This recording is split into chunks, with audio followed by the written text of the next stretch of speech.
So now that we've practiced using our two-dimensional units and manipulating our equations through dimensional analysis instead of having to do all of it algebraically, it's much faster and we become very efficient at that. And you're going to see that in chemistry, almost all of our math problems are solved through dimensional analysis by just canceling units.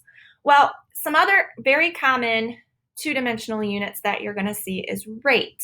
All right, rates are very important in physics, and we're going to also see rates in chemistry when we start talking about equilibriums and how much time it takes to do something. So with chemical reactions and all of that, we do talk about rates a lot.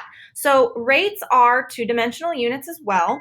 They're going to have a unit in the denominator and a unit in the numerator, and we're going to use them as conversion factors. So if you look here, rates are always going to have some type of unit on top and then a unit of time on the bottom. So it could be moles per minute or it could be meters per second.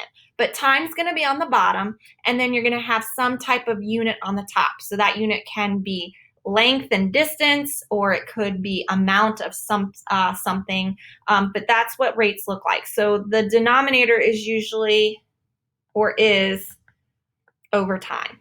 Okay, so here you can see, so what are these used for? Well, these are used just like they were before. They can be used as conversion factors. So here, what these mean is mile per hour. Okay, so whatever, we could have a number here like 10.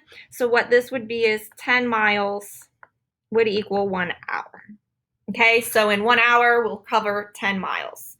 Here you can see meters per second. Meters per second, we actually do use a lot in chemistry because it is part of our speed of light. We see meters per second there as well. So I could put a number here, 3 meters per second. So that means meter per second.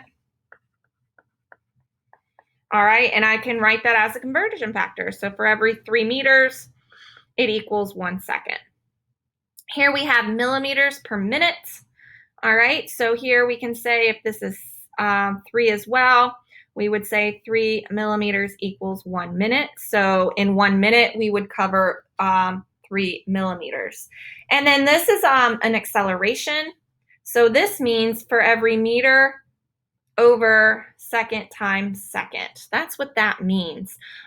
So basically, again, this is just a conversion factor. So if this were 6, this would mean for every 6 meters, it equals 1 second squared, or we could say it and write it out this way, 1 second times second. All right, so rates can be used just like densities in the fact that we've created unit conversion.